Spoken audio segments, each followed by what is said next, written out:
السلام علیکم ورحمۃ اللہ وبرکاتہ۔ ایک بہن کا سوال تھا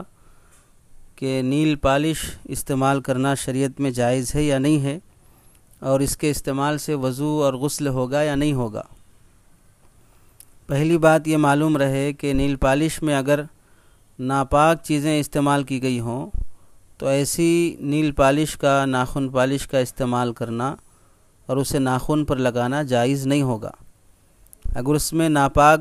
اجزاء کا استعمال نہ کیا گیا ہو، اس نیل پالش میں ناپاک چیزوں کی آمیزش نہ ہو، تو اس کا لگانا اور اسے استعمال کرنا جائز ہوگا۔ لیکن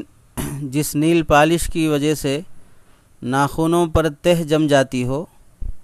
اور اس پر پرت آ جاتی ہو، چونکہ اس کو لگانے کی وجہ سے پانی جلد تک نہیں پہنچتا ہے، اس واسطے ناخن پالش لگے رہنے کی صورت میں وضو اور غسل صحیح نہیں ہوتا ہے۔ جب وضو نہیں ہوگا تو نماز بھی نہیں ہوگی، اور غسل نہیں ہوگا تو آدمی کا جسم ناپاک ہی رہے گا۔ آپ کے مسائل ان کا حل کتاب میں حضرت مولانا یوسف صاحب لدھیانوی رحمۃ اللہ علیہ نے لکھا ہے کہ اگر عورت کا انتقال ہو جائے اور اس کے ناخن پر نیل پالش لگی ہو تو غسل میت بھی نہیں ہوگا۔ ناخن کی نیل پالش چھڑا کر، خواہ کیمیکل سے ہو، دوائی سے ہو، کسی اور طریقے سے ہو،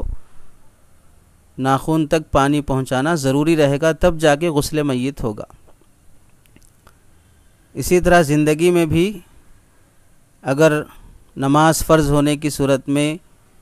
نیل پالش لگائی جاتی ہو تو وضو نہیں ہوگا تو نماز بھی درست نہیں ہوگی۔ البتہ بعض خواتین کے ذہن میں آتا ہے کہ جن ایام میں نماز نہیں ہوتی ہے، ایام مخصوصہ میں لگانے کی اجازت ہوگی، تاکہ ان دنوں میں اگر نیل پالش لگائی بھی جائے تو چونکہ نماز نہیں ہے تو وضو کی ضرورت نہیں پڑے گی۔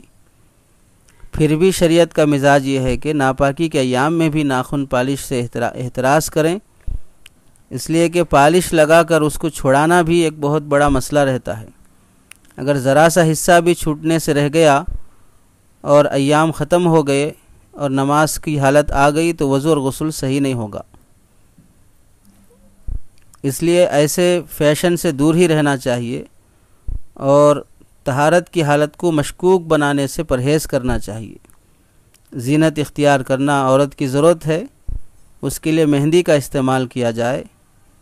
یا اگر کوئی ایسی نیل پالش آتی ہو جس میں پرت نہ جمتی ہو تو اس کا استعمال کر لیا جائے، اور زینت بھی وہ زینت جائز ہوگی جس زینت کو اللہ اور اس کا رسول منع نہ کرتے ہوں۔ لیکن جس زینت سے اللہ کا حکم ٹوٹ جاتا ہو، جس زینت سے نماز ختم ہو جاتی ہو، جس زینت سے عورت ناپاک ہی رہ جاتی ہو، وہ زینت عورت کی ضرورت نہیں ہے، بلکہ وہ زینت تو عورت کے لیے ہلاکت کا سبب ہوتی ہے۔ محض ایک دوسرے کے دکھاوے کی خاطر عورتوں میں چونکہ ایک غلیظ عادت چل پڑی ہے ناخن لمبے رکھنے کی، جانوروں میں ہوتی ہے یہ عادت ناخن لمبے رکھنا، چونکہ جانوروں کو ناخن کاٹنا کسی نے سکھایا نہیں ہے، اور ناخن ان کی ضرورت ہے جس سے وہ حملہ کرتے ہیں۔ اور آج کل کی عورتوں میں یہ جو فیشن ناخن لمبے رکھنے کا چل پڑا ہے، یہ ایسا حیوانیت والا فیشن ہے، پتہ نہیں اس سے کس پر حملہ کرنا چاہتی ہیں، شوہر پر حملہ کرنا چاہتی ہیں یا کسی اور پر حملہ کرنا چاہتی ہیں۔ اس میں غلاظت جم جاتی ہے، بیماریاں آتی ہیں، بہت سے بعض مرتبہ کینسر کا بھی سبب بن جاتا ہے۔ یہ بہت بری عادت ہے جو فیشن کے طور پہ چل پڑی ہے۔